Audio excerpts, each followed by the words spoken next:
For me, when I wake up, I'm a genius.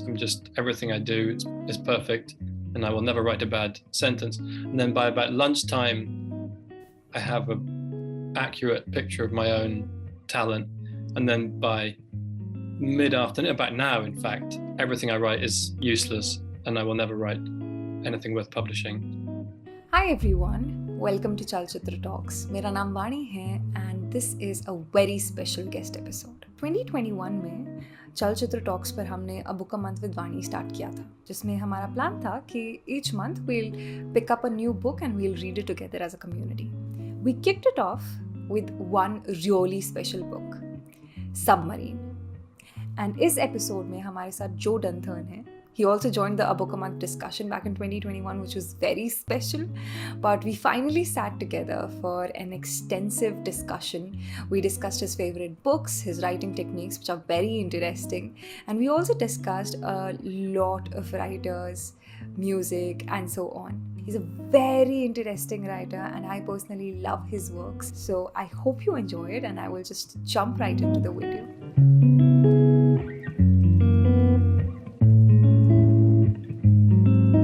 Hi Joe, how are you? Welcome back to Chalchitra Talks. Thank you very much. I'm glad to be back. How are you? I am fine as well. How have you been? Are you working on anything new right now?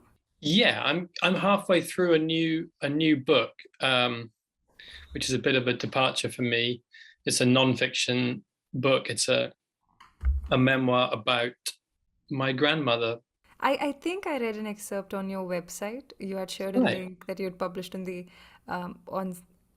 and I think it was something about the toothpaste, and I'm not sure. I could only Radioactive firstly- toothpaste. Yeah, that's Yes. right. My great-grandfather was a chemist, and he made radioactive toothpaste, which in the 1920s, radium was considered this like miracle cure. You know, it would make your teeth shine. It would make you extra fertile. Like there was this amazing thing, radium Right. underwear, where basically there would be, you buy these pants and they had radium in them. And obviously they made you infertile, but the idea was that they made you fertile. This is the first time you're writing nonfiction, right? That's right. Are I've you- written bits and bobs of journalism, but this is my first proper nonfiction yet. And are you enjoying it? Is it very different from how you write fiction? It is very different, and I love it. Maybe because it's so different. You know, there's that the relief for me is that when you wake up in the morning, I know what the story is. I mean, that's also the beauty of fiction, obviously, is that you can make the story whatever you want it to be, and it can go anywhere. But it's also the pain of fiction is that you can do anything, can be quite heavy. What is your connection with fiction? Because I remember I read Submarine, and it's a book that's brought my sibling and I very close because he showed me the movie, and then I discovered the book in I think in a sale, and I gifted it to him, and then it's Oh, just nice. something that's very special for us. So That's great. how do you connect with fiction? Well, fiction is my first love in reading, and even though there's lots and lots of non-fiction research I have to do for this book, I'm still reading fiction as I go along. I guess partly because even as a non-fiction writer, I'm using some of the things I love about fiction in the story. I want it to be immersive. I want you to feel like you're in the room with the characters. Right. And so I'm not a historian. I'm a fiction writer who's turning their hand to non-fiction. So I'm not afraid to, or maybe I am a bit afraid, but I am using some of the fiction, the powers of fiction to try and create that immersive feeling. So yeah, I would never want to lose, I guess, what makes fiction special. Also, talking about Submarine, I was reading a few more excerpts today before our interview, and I realized I love the writing, and that was one of the first works that I came across, and the writing really connected because of how a 15-year-old was expressing himself.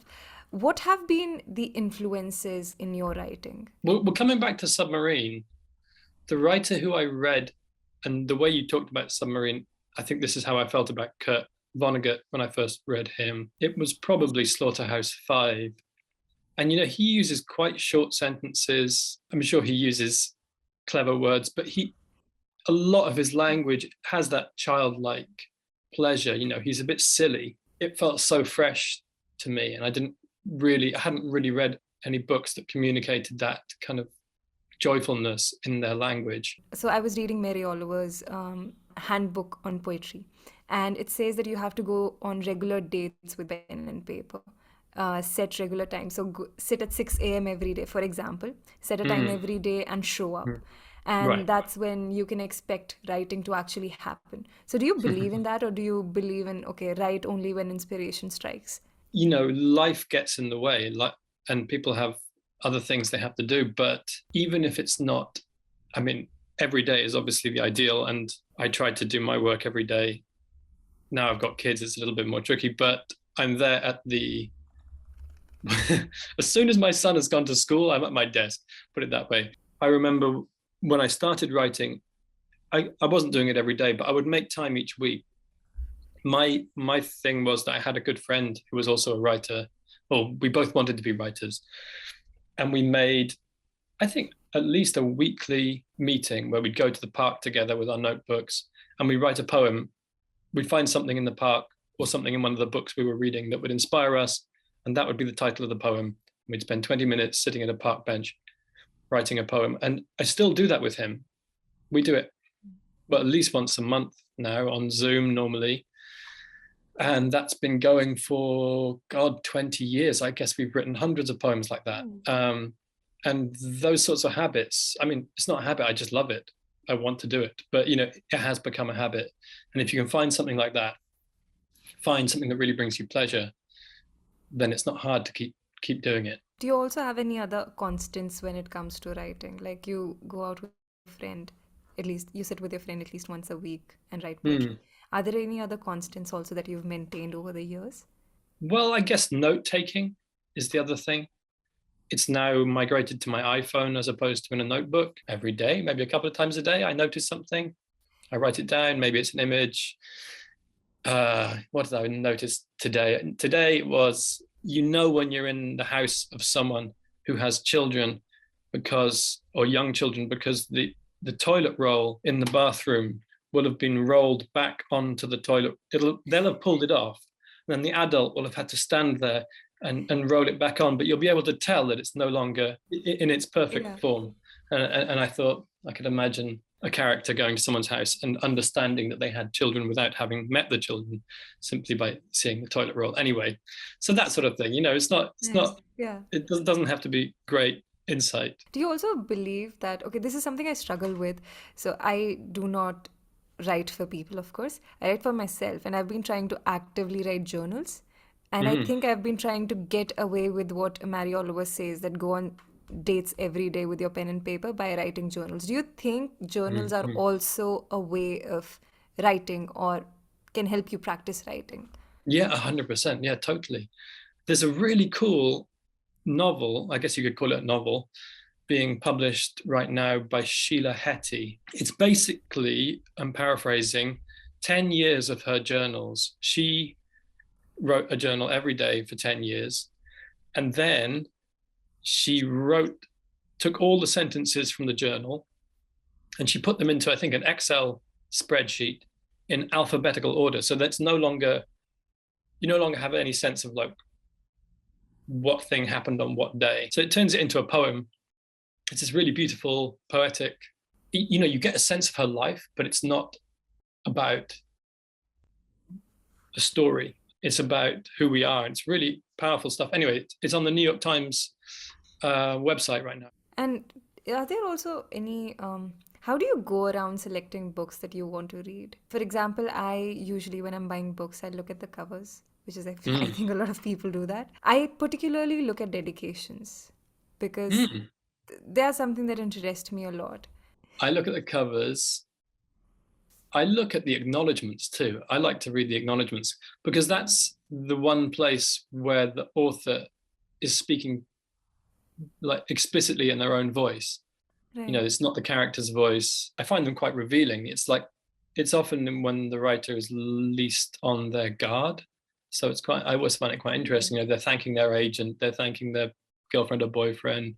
And I feel like you can get a little, perhaps limited picture of their personality from that. So I wanted to ask, this is something I think that's, it's not very significant, but I grew up reading in my hometown in India. I grew up reading Enid Blyton, lots of Ron Roy, A to Z mysteries.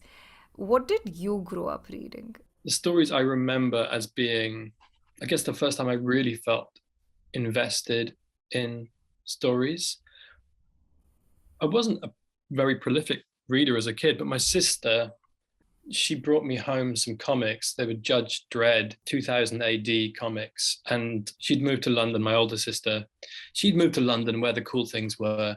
And she went to this cool comic shop and she brought them home to me. I think maybe sensing that I was a little bit alienated by a lot of the books that my parents wanted me to read. I remember my dad gave me, I think it was Just William. And I feel bad now because I just remember telling him how much I hated it.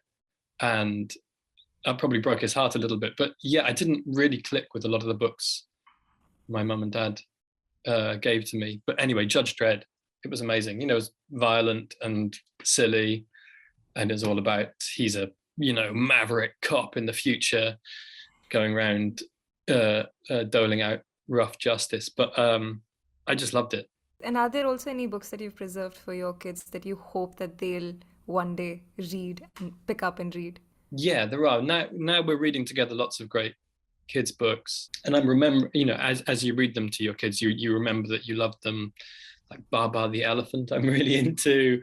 And Winnie the Pooh, my son is loving right now. And I'm also really enjoying it. There's a really great kids' book called Frog and Toad. Well, as an adult, you realize they're essentially a couple. They're a gay couple.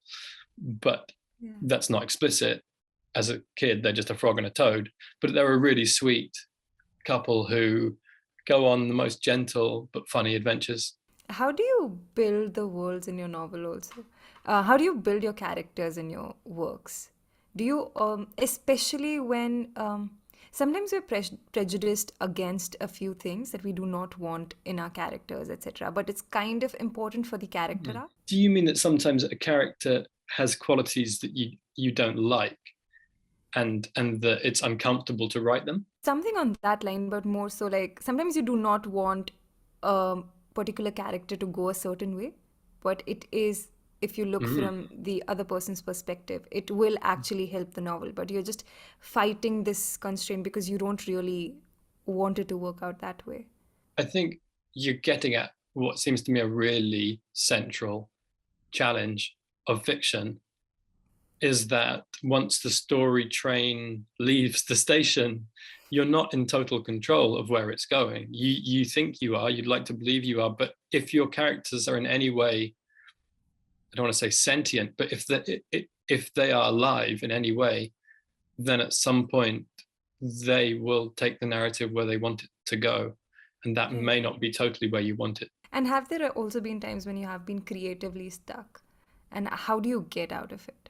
Yes, I don't really believe in being blocked in the sense of not having anything to write, because I think we can always write. It's just a question of whether it's any good. In fact, the last novel involved quite a few periods of feeling very frustrated and deleting lots and lots. And I just worked and hoped and kept going.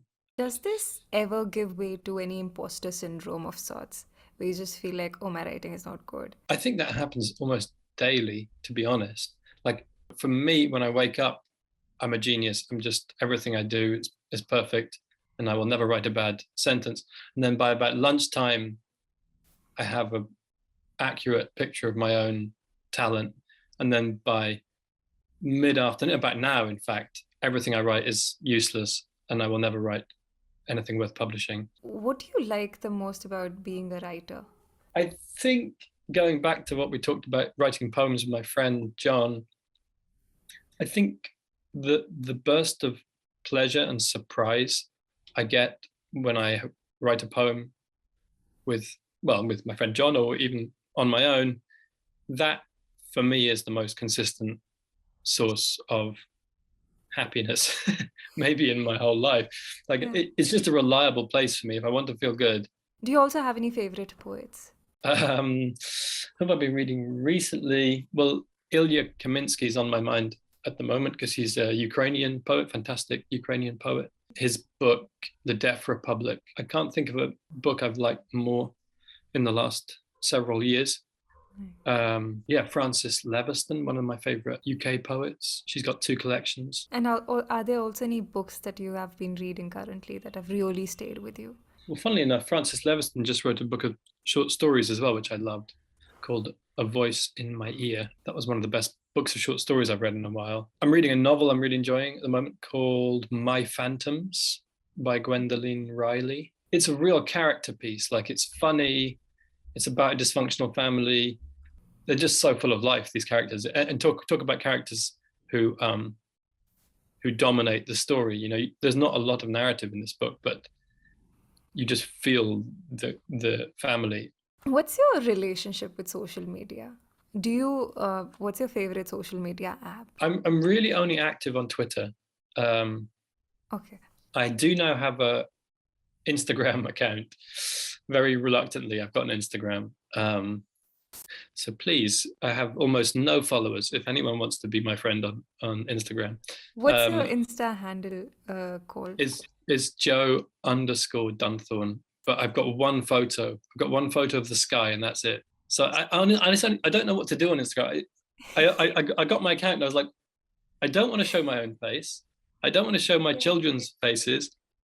I don't want to show my house. Like, what am I supposed to put on here? I just don't know what's left. So, like, I don't want to show the books I'm reading. I just feel unsure of what to put on there. Maybe one day I'll realize. I was like, okay, sunsets. So I've got one sunset. And I was also looking at your blog, and it's very interesting. Do you have any favorite blogs that you constantly check out? I have a couple of newsletters I really like. Not newsletters, you know, like personal letters that people send. One is called The Whippet. Okay. It's by this Australian woman. It's just always so interesting. She finds amazing things, often from the internet. Other one is called The Art of Noticing.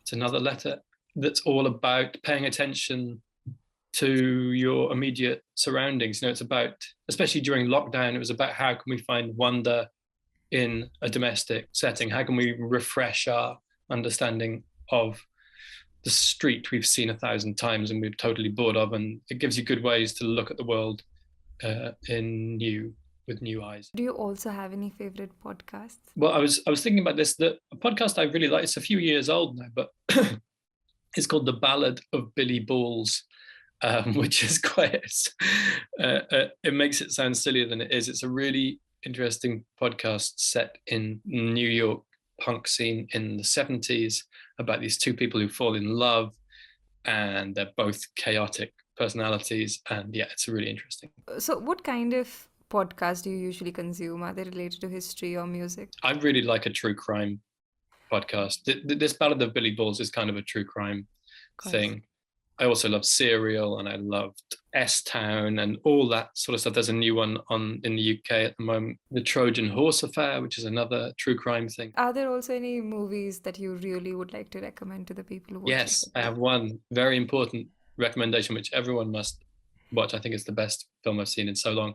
And for some reason, I think it came out at a weird time, or something happened that it just kind of sank without anyone watching it, which is a shame because it's amazing. It's called Margaret. Okay. Came out in 2011. It's got Matt Damon in it. It's 3 hours long, so it's kind of an epic, but it's about a teenage girl's life. It's this epic. It's on a small scale, but it's epic. Is there also any music that you would say is your comfort music? I really like this band called the Felice Brothers. They're American. They've got a few albums, but I really like their new album, which is called From Dreams to Dust.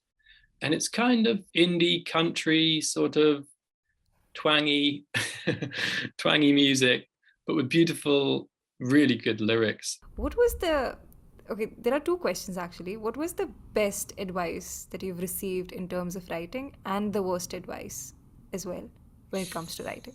The piece of advice I remember that did change my writing was literally about how to punctuate dialogue. You've got a piece of dialogue. Let's say Vani says, Joe, that's very interesting, but we have to go now. Instead of writing it like that, you say, Joe, that was very interesting, Vani said, and then insert physical thing. So Vani said, waving enthusiastically.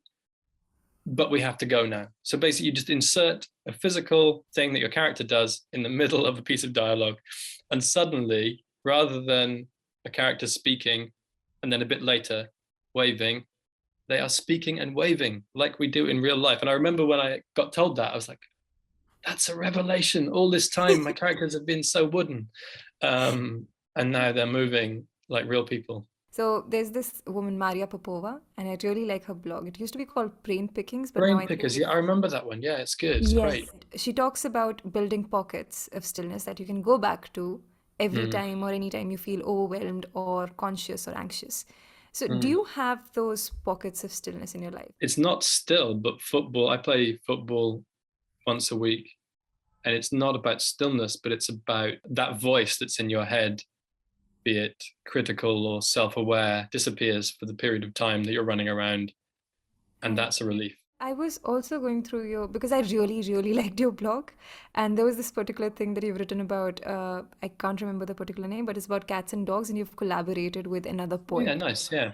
And what are your essentials for collaboration? What do you like in the other person if you're collaborating with them? Yeah, good question. I'm glad you looked at that piece. So that's with a fantastic poet called Sam Riviere, who's a writer I really, really love the work of. What's useful in that particular collaboration, I think is quite useful in general, is that there's friction. I guess we know each other well enough to not just be nice to each other. Like part of that collaboration is a slightly performed distrust of each other and cynicism about each other's work. So part of the humor of that piece is that we're kind of having a go.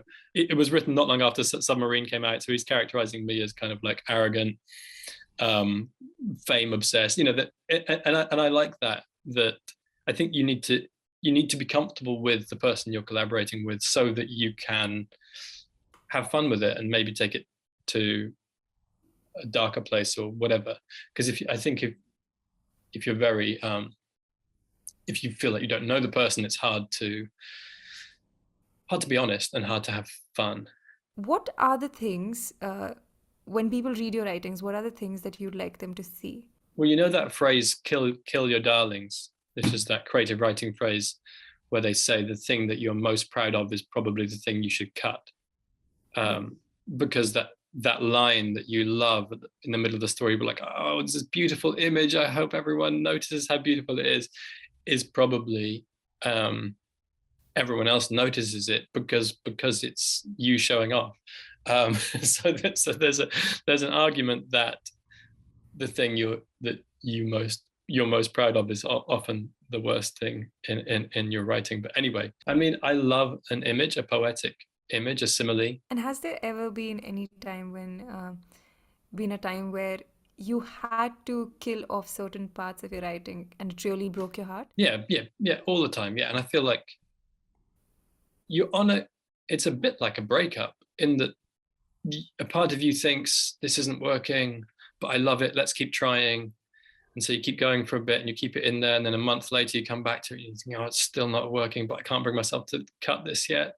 And then another month goes by and finally you cut it, but then you decide to put it back in again. You know, like that's the process. And eventually Right. you come to terms with it and you let go. Does it ever make you conscious? Do you cut out parts because they're just making you very conscious of yourself as an individual? The answer is probably yes, but I would always try not to cut something out because it makes me self-conscious. You know, I want the writing, I want to make decisions about the writing based on what works for the writing. Obviously, sometimes it's embarrassing. Writing about yourself can be very exposing. Writing fiction can be very exposing. And a part of you maybe thinks, I don't want to put this out there.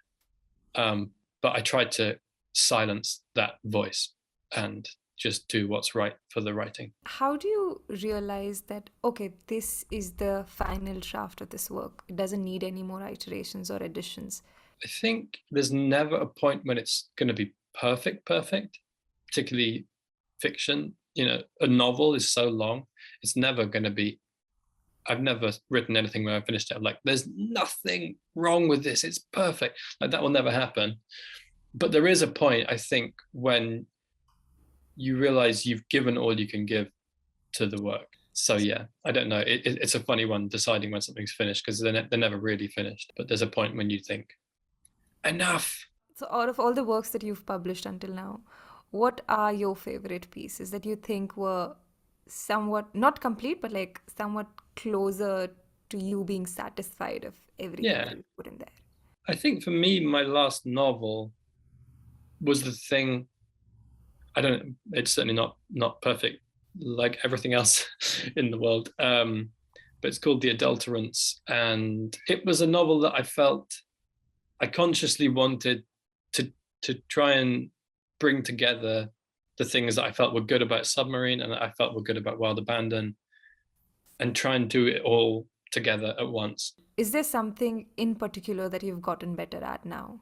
I guess I'm changing as a writer. I'm aware that I'm continuing to change. As I talked about at the beginning, I'm Right. working on nonfiction now, which is a big change for me. In my poetry, I also feel like I'm experimenting with a much, much simpler kind of language. And I find it incredibly hard to get right. But there's a couple of poems I've written where I feel like, oh, okay, this is interesting. This is a totally different direction. They're very, there's probably hardly any words over 5 or 6 letters long. They're very simple. They're very easy words: tree, grass, sky, sun. It's like they're just, and that's, I don't know if that's where I'll go as a writer, but it's been really interesting to experiment with that, trying to kind of boil down my work to something really, really simple. Is there anything that you'd like to add that I might have missed throughout the conversation? Because I think I'm done with most of my questions. There's just one more short story book I'd like to recommend, by a guy called Dennis Johnson. The storybook's called Jesus' Son. It's very short, very poetic and beautiful. You can read a few of his stories on the New Yorker website. Okay. There's one called Two Men, which is a good introduction to his work. Before we go, I just had one last question. So last time I had invited you so we pick up a book each month and we read it together as a community. We read Submarine, and that was the first book that we started with. Do you have any recommendation for us that you think we should pick up as a community to read next? What are the last few books you've read? This month we're reading Bird by Bird, which is on writing. And last month we had picked up Three Body Problem, which was a science fiction. And we've read The Whale Suite, which was a collection of poetry by Aga Shahid Ali. There was Cost of Living by Deborah Levy. And I think Ocean Vuong's On Earth We're Briefly Gorgeous. Those are the last few books that we read. Good books. Nice variety. That's so cool. Oh, you know what I think is amazing and would be an interesting talking point, it's also very funny, is The Third Policeman by Brian O'Nolan. Okay. And kind of semi-surrealist novel from the 1950s, 40s. It's just brilliant. I won't say much about it. It starts realist and it ends surrealist, and it's really, really amazing. Before we go, could you please ask all the people who will be watching this episode to please subscribe and like our channel, Chalchitra Talks? Please subscribe. Where's the button? Where's the like button? Here. Subscribe.